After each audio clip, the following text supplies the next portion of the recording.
徳さん、こんにちは。ワンさん、こんにちは。徳さん、お元気ですか？はい、元気で、ワンさんもお元気ですか？はい、元気で。徳さん、昨日の天気は暑かったですね。そうですね。暑い日には海へ行きたいですね。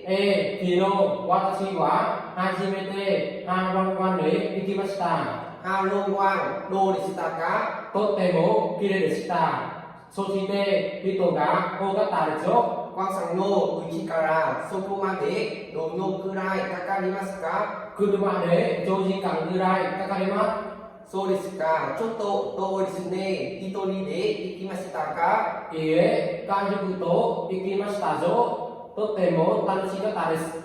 それはいいですね。今年の夏休みに私も家族とハローワンへ遊びに行きたいです。